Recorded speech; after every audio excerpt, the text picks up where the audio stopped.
उपहार सिनेमा की स्टडी। दोस्तों, क्या होगा अगर सैकड़ों लोगों को एक गैस चेंबर में बंद कर दिया जाए? जाहिर है कि इसका परिणाम दम घुटने के कारण वहां मौजूद सभी लोगों की निर्मम हत्या के रूप में सामने आएगा। कहीं आप जर्मनी के तानाशाह एडोल्फ हिटलर द्वारा किए गए होलोकॉस्ट के बारे में तो नहीं सोचने लगे? जी नहीं, हम इस बारे में बात नहीं कर रहे हैं, बल्कि हम बात कर रहे हैं अपने ही देश में घटी ऐसी एक घटना के बारे में।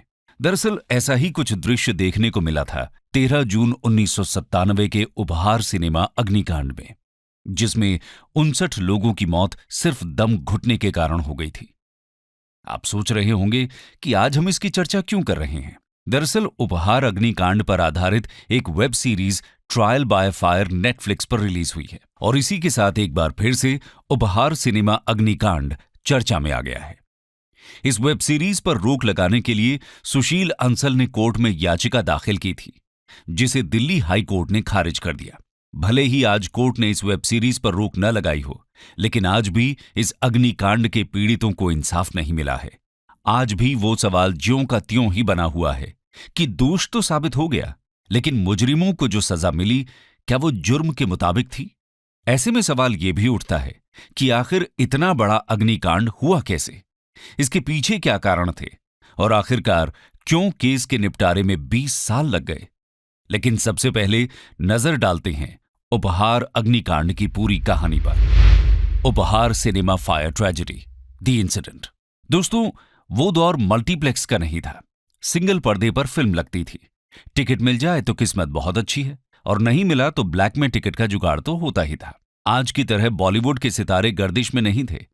उस साल शाहरुख की 3 फिल्में रिलीज हुई और तीनों ने बॉक्स ऑफिस पर खूब पैसे कमाए। लेकिन असल में पब्लिक पागल हुई जून 1997 को, जब जेपी दत्ता ने बॉर्डर फिल्म का पोस्टर रिलीज किया। पोस्टर देख पब्लिक में कोहराम मच गया। फिल्म का शायद ही ऐसा कोई शो रहा हो जो हाउसफुल न गया हो। 13 जून 1997 को फिल्म का पहला शो रखा गया। देशभक्ति से ओतप्रोत फिल्म में लोग सनी देओल, सुनील शेट्टी जैसे कलाकारों की एक्टिंग को देखकर पागल हो रहे थे। फिल्म देखने के लिए सैकड़ों की भीड़ सिनेमा घरों के बाहर हुजूम लगाकर खड़ी थी।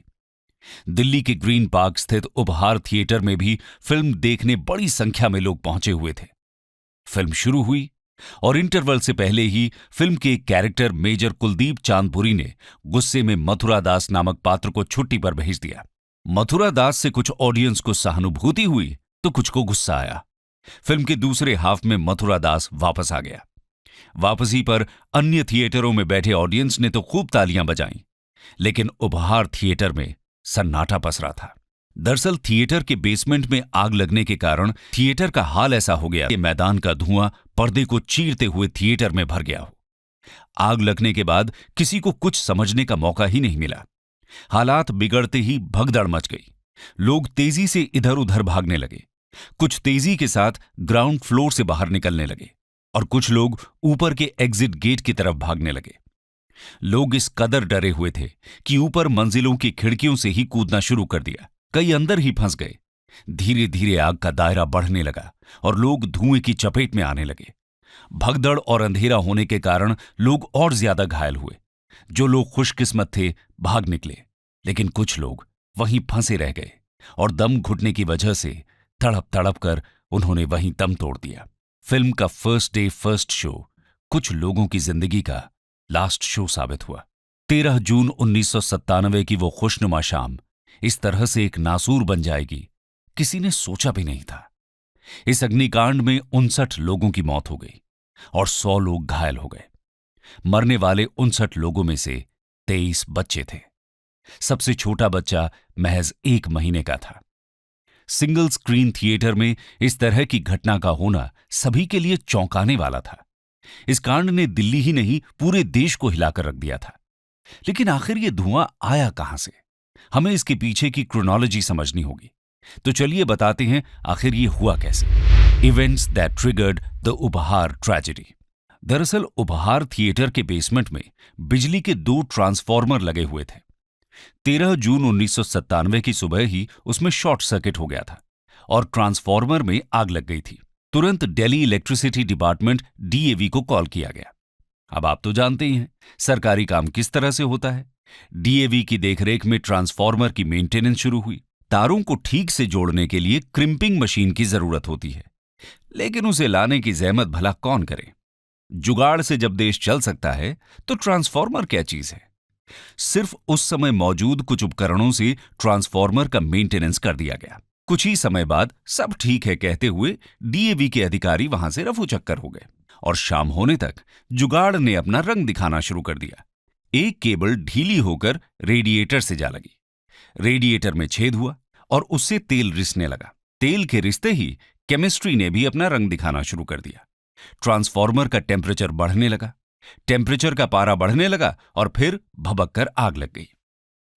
ये सब उस वक्त हो रहा था जब पब्लिक हाथ में पॉपकॉर्न और कोल्ड ड्रिंक लेकर फिल्म का लुत्फ उठा रही थी। ट्रांसफार्मर से शुरू हुई आग जा पहुंची बगल के पार्किंग एरिया में।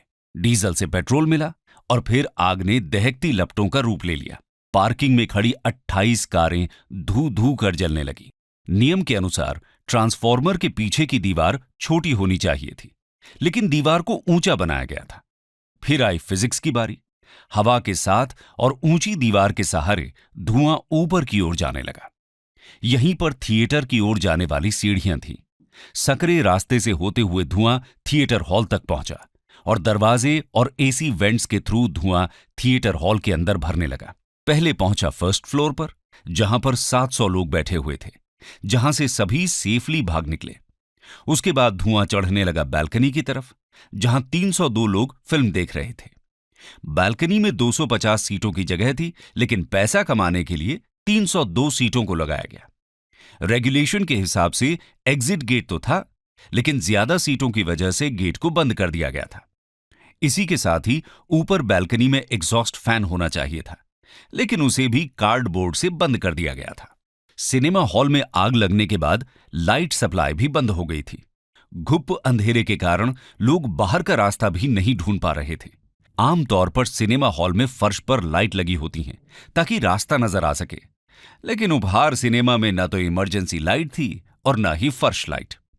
बालकनी में बैठे लोग बंद दरवाजे को तोड़कर भागने में कामयाब तो हुए, लेकिन वहां पहुंच गए जहां चाय नाश्ता बिकता है। सिनेमा की छत पर भाग सकते थे, लेकिन सीढ़ी का दरवाजा बंद था, क्योंकि ऊपर ऑफिस बना दिया गया था। इसी बीच हॉल में काफी धुआं भर गया था।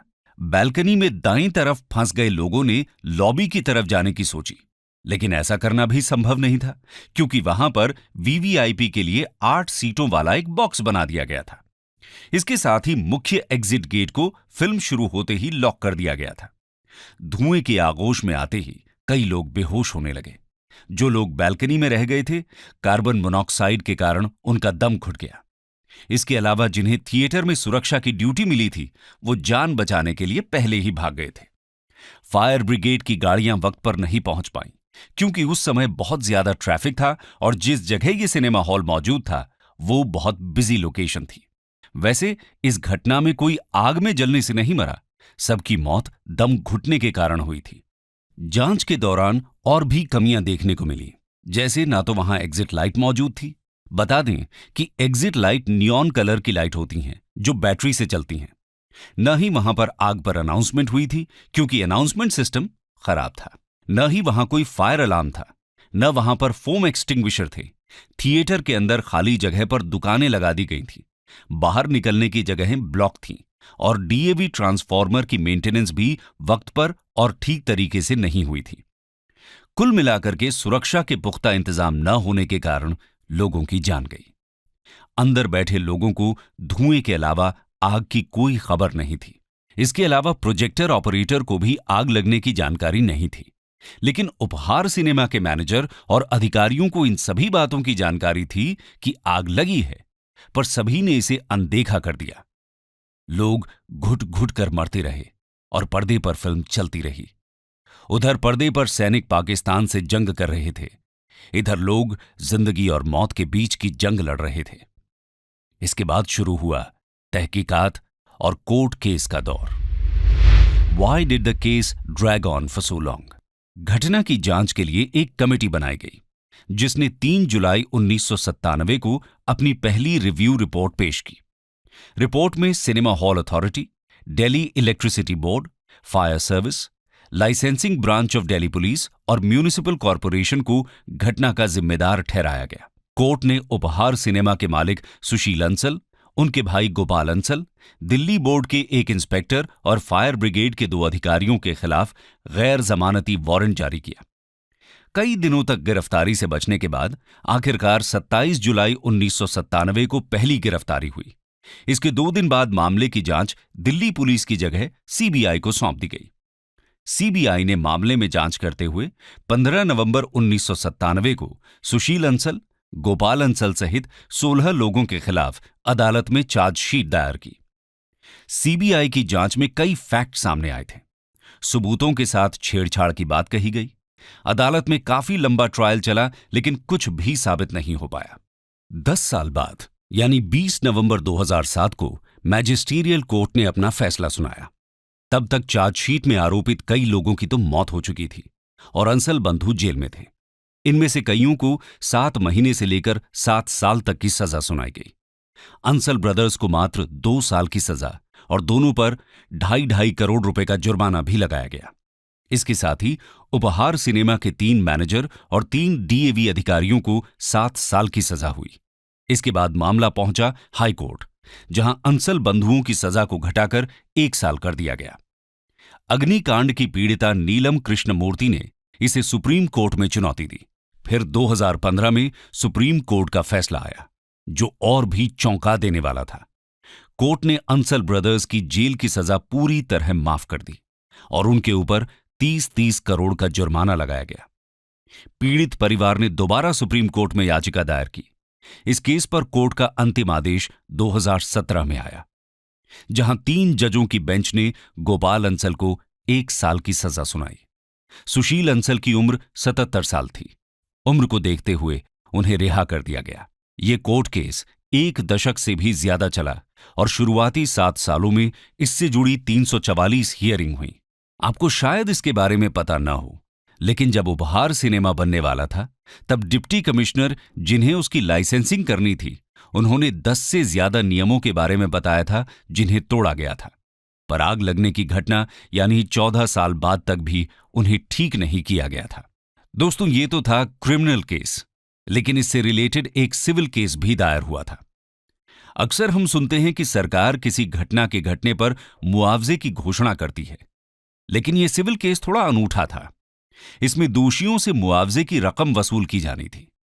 घटना के बाद पीड़ित परिवारों ने एक संगठन बनाया, association of the victims of उपहार ट्रेजेडी यानी AVUT।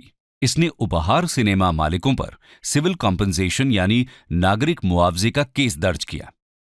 24 अप्रैल 2003 को दिल्ली की एक अदालत ने एक लैंडमार्क फैसला सुनाया। कोर्ट ने तय किया कि दोषियों से मुआवजे के तौर पर 25 करोड़ रुपए की रकम वसूली जाएगी, जिसका 55% अंसल भाइयों से वसूल करना था और बाकी 45% रकम Delhi electricity board, fire service, licensing branch of Delhi police और म्यूनिसिपल कॉरपोरेशन से लेना था। बाद में यह केस सुप्रीम कोर्ट पहुंचा, जहां 13 अक्टूबर 2011 को सुप्रीम कोर्ट ने फैसला सुनाया, जिसके तहत मुआवजे की रकम को आधा कर दिया गया। AVUT की अध्यक्ष नीलम कृष्णमूर्ति, जिनके दोनों बच्चे इस हादसे में चल बसे, उन्होंने कोर्ट के फैसले पर संगठन की तरफ से नाराजगी जताई। उनका कहना था कि बात पैसों की नहीं है, बल्कि पब्लिक प्लेस पर सेफ्टी में जवाबदेही और कड़े सुरक्षा मानदंडों की है। AVUT की लड़ाई अभी इस मामले को लेकर जारी है। 2020 में भी AVUT ने रिव्यू पिटीशन दायर की थी, लेकिन कोर्ट ने उसे खारिज कर दिया। कंक्लूजन: 26 साल चले इस लड़ाई के बाद सवाल आज भी वही है। हत्या का इरादा न होते हुए लोगों की गलतियों की वजह से इतनी बड़ी घटना घटित हुई। वैसे आग लग जाना, कोई हादसा हो जाना किसी के हाथ में नहीं है, लेकिन हादसा होने के बाद नुकसान कम हो, ये हमारे हाथ में होता है और इसी के लिए रेगुलेशन और नियम बनाए जाते हैं। उपहार मामले में एक भी रेगुलेशन का पालन नहीं किया गया। अब नेटफ्लिक्स की वेब सीरीज उपहार सिनेमा में नीलम कृष्णमूर्ति की कहानी बताने जा रही है, जिनके बच्चे इस अग्निकांड में मारे गए थे। उपहार सिनेमा कांड कई लोगों के जहन में आज भी ताजा है। इस कांड में दोषी किसे ठहराया जाए? क्या आपको लगता है कि विक्टिम्स को न्याय मिल पाया है? और अगर नहीं, तो वो कैसे मिल सकता है? अपनी राय कमेंट सेक्शन में जरूर शेयर करें।